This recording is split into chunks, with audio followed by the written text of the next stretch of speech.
Alors pour s'initier à Scratch, on va faire un exercice très simple, là avec deux personnages qu'on va faire interagir. Donc il y a un avatar Mario, plus ou moins comme Mario, que je vais contrôler, et puis un autre personnage. Donc là, on peut faire se déplacer ce personnage, et quand il arrive au bord, il peut pas sortir, et finalement il va être amené plus ou moins à un moment à buter sur le personnage qui est là. Et là il va se produire une interaction. Il va lui demander quel est ton nom. Alors je vais répondre Mario, et il va me dire Mario, quel était ton super pouvoir. Bon, je veux dire, je grandis quand je mange les champignons. Trop cool ton super pouvoir Mario. Et Mario, est-ce que tu veux devenir mon ami? Réponds par oui ou par non. Alors là, je vais pouvoir faire deux hypothèses. Oui, cool mon copain. J'appelle tous mes amis imaginaires. Voilà, on produit un effet graphique de réaction à la... mais on peut imaginer qu'il répond non. Alors là, je vais dire Mario. Qui est ton super pouvoir? Bon, pour l'instant, je vais juste faire un... Merde, l'ordinateur comprend pas. Trop cool de jouer à me répondre la même chose.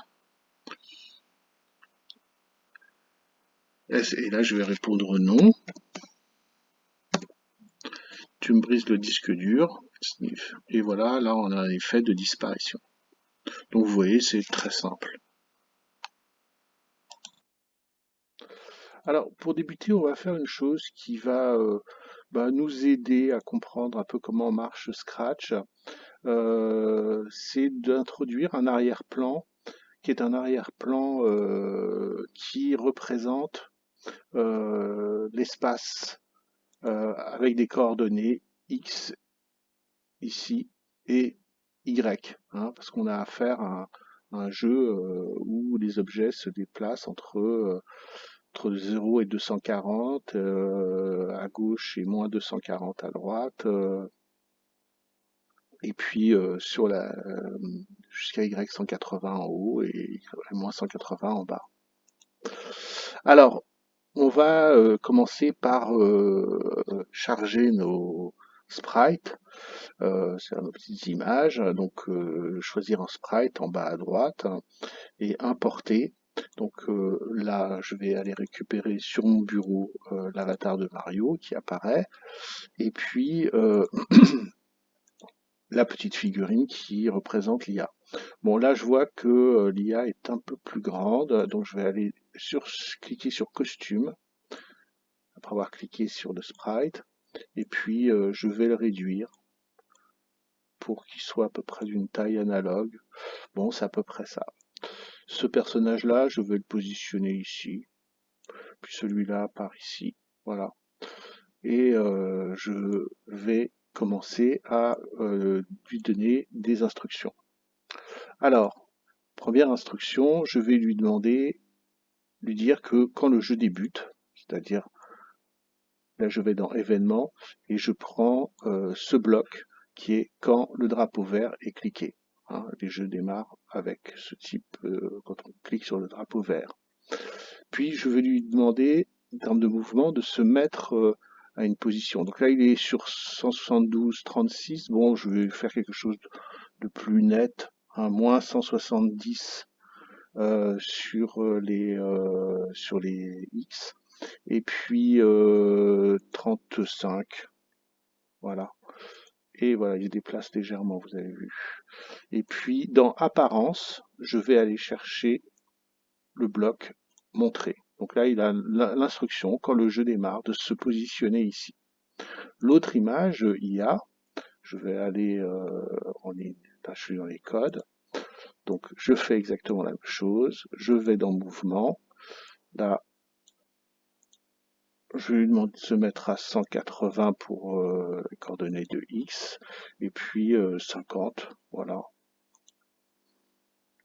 Et dans apparence, je vais lui demander de montrer. Je vous envoie des copies d'écran, parce que souvent c'est plus clair. Donc c'est plus visible avec des copies d'écran. Donc je vais dans événements, je vais chercher le bloc quand drapeau vert est cliqué, puis je vais dans mouvement et je récupère aller à X 160 Y 55, c'est-à-dire les coordonnées sur les abscisses X et Y. Hein. Et puis ensuite, je vais chercher dans l'apparence qui est le bloc violet, le bloc montré. Donc maintenant, on va faire en sorte que l'avatar Mario puisse se déplacer avec les flèches du clavier vers la gauche, vers la droite, vers le haut et vers le bas. Alors, pour ça, je vais aller dans Contrôle. Je vais prendre un premier outil qui s'appelle Répéter indéfiniment, que je vais utiliser ensuite, et un deuxième bloc qui s'appelle Si alors. Ensuite, je vais aller dans Capteur, en bleu ciel, et je vais prendre Touche. Et là, on me propose plusieurs touches, hein, touche espace par défaut, mais en fait, là, je vais demander, par exemple, pour la flèche droite.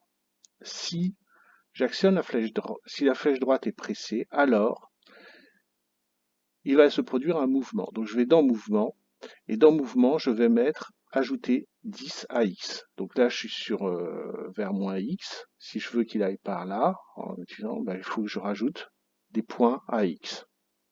Donc, par exemple, si je mets répéter indéfiniment, je mets à l'intérieur, j'actualise mon truc, et si j'utilise la flèche, elle va directement, elle permet de mon personnage de bouger. Je vais le dupliquer, ce bloc, mais je vais le changer, et je vais demander flèche gauche. Et flèche gauche, et ben là, il va falloir que je mette moins 10 à X. Voilà. Et là, si ça marche dans ce sens-là et ça marche dans l'autre. Si je veux qu'il aille vers le haut ou vers le bas, là, je vais prendre mon bloc, je vais le dupliquer.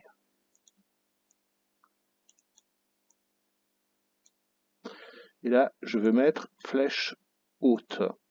Et là, il ne faut pas rajouter à X, il va falloir rajouter à Y. Ajouter 10 à Y. Et puis, je vais le dupliquer d'ailleurs. On va dans un clic droit et je vais faire flèche bas. Et voilà ce que ça va donner. Donc j'enregistre. Mon personnage peut effectivement se déplacer. Ah, sauf que là, j'ai oublié de mettre moins 10.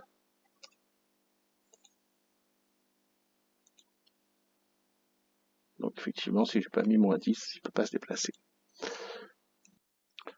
Avec des copies d'écran, c'est généralement plus net.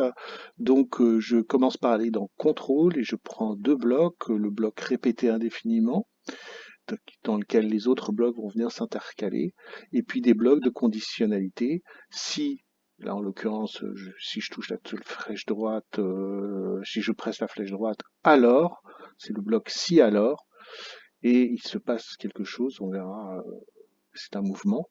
Et puis je répète, hein, c'est puisqu'il y a au moins 4, haut, bas, droite, gauche. Je vais aller dans capteur qui est bleu ciel et je vais prendre le bloc touche espace pressé, mais en fait il y a toutes sortes de propositions avec le menu déroulant. Et là, pour la première, je vais sélectionner flèche droite, et puis ensuite pour la seconde, flèche gauche. Voilà. Et puis ensuite, on va introduire le mouvement. Donc on va aller dans mouvement qui est en bleu foncé. Et je vais prendre le bloc ajouter 10 à X. Et pour aller vers la droite, mais pour aller vers la gauche, je vais dire ajouter moins 10 à X. Pour aller vers le haut, je vais dire ajouter 10 à Y. Et pour aller vers le bas, je vais dire ajouter moins 10 à Y.